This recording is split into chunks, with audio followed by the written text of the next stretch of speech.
Halimbawa, may pumasok na, okay, sa mass clearing kasi sa snorkeling, kapag may pumasok na tubig sa snorkel, paano mo i-displace yung water? Blow to your mouth naman. Ano? Ito, ganito din yun. Ganito. Kapag during our dive na napipil nyo na may tubig sa regulator, just blow lang to your mouth. Ganon. Tapos, yun yung first method. Pero minsan, lalo sa mga beginner, ano talaga yung hindi ginagamit lang yung blow lang, just blow lang kasi parang kulang. So gamitin natin yung second method. Yung second method ay to force this diaphragm. Huwag nyo naman yung tudo-tudo yung sobrang ano. Huwag naman yung sobrang pasok lahat sa ano nyo. Mahubusan ko kahit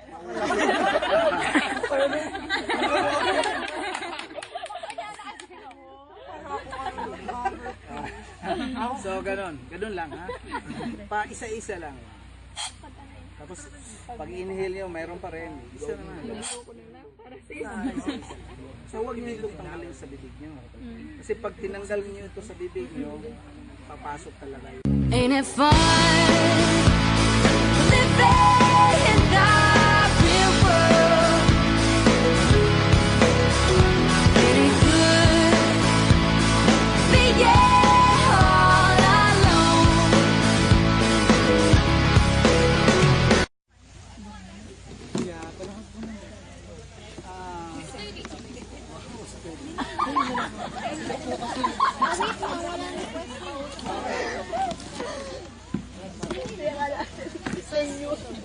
Baka hindi marinig.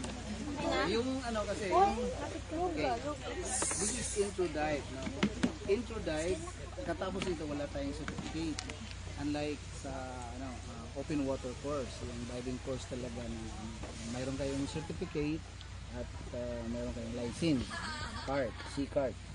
So ito ay ano lang, after nito wala. Ito ay Discover Scuba, introductory dive. So bali ituturo ko ngayon sa inyo yung 3 important basic in diving.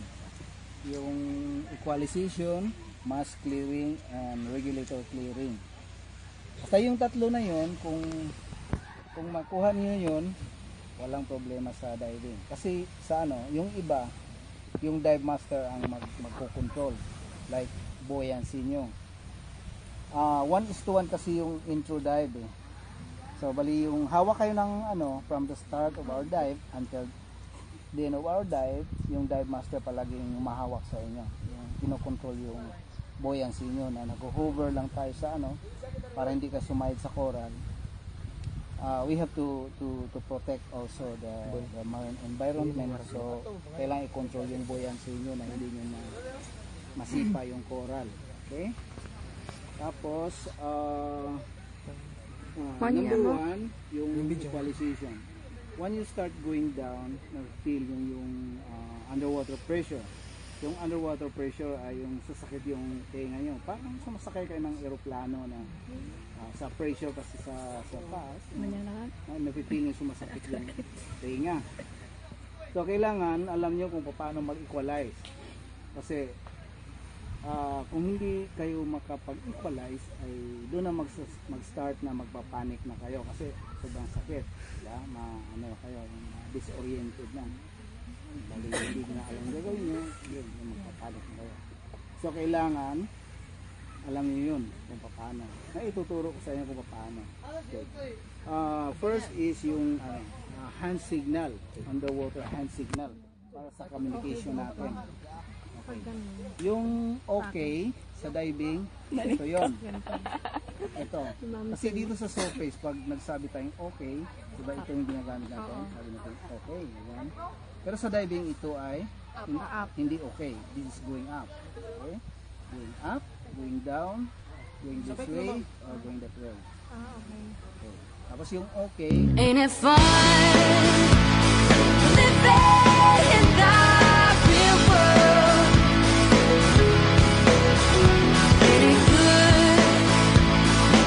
Yeah, all alone.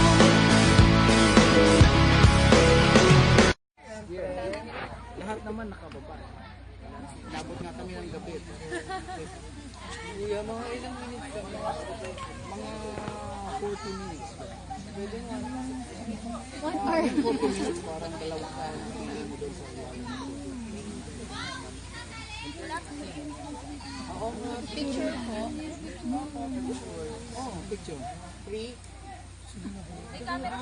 May underwater camera kayo, di ba? Hindi po yata. Dalawa lang sila. Eh, meron pa rin tayo sa labas, magre-rent tayo. Marami naman kayo, mag-share lang. Magkano po yung rent? Pwede nga ilipat yung kung meron kayong SD card, yun ang gagamitin natin. Doon lang kayo pumitin. Tara ka. Okay, tuloy tayo. So, mass clearing. Natandaan nyo yun? Alam nyo na kung paano? Mass clearing. Yes. Opo. Inhale. Through your mouth. And then exhale through your nose. Nilalabas lang tayo. Nilalabas mo. Ba-action yung ano. Pag may sipon, ito lang. Pinmax ko ba ka? Walang Nice. kasama. Paano ko yung mga Hindi na. Kapag sipon pag isang, ilong palagi? yung isang nyo, diba, hindi pa rin naubos. No? Meron pa rin. Dalo di ba rin? Walang problema yun. Just relax. And then do it again. Kasi sa diving, hindi naman sa diving, hindi pabilisan. Hindi tayo nagmamadali. Lahat ay kailangan yung dahan-dahan. Presence of mind, relax, and slowly.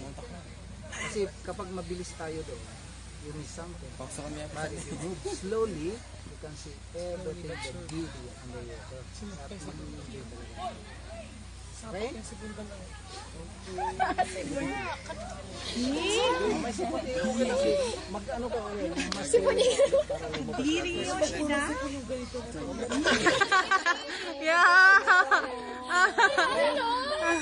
Pwede nang ginara.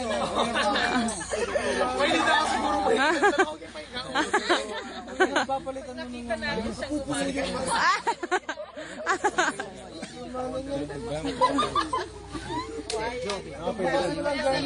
Alam mo ito ka rin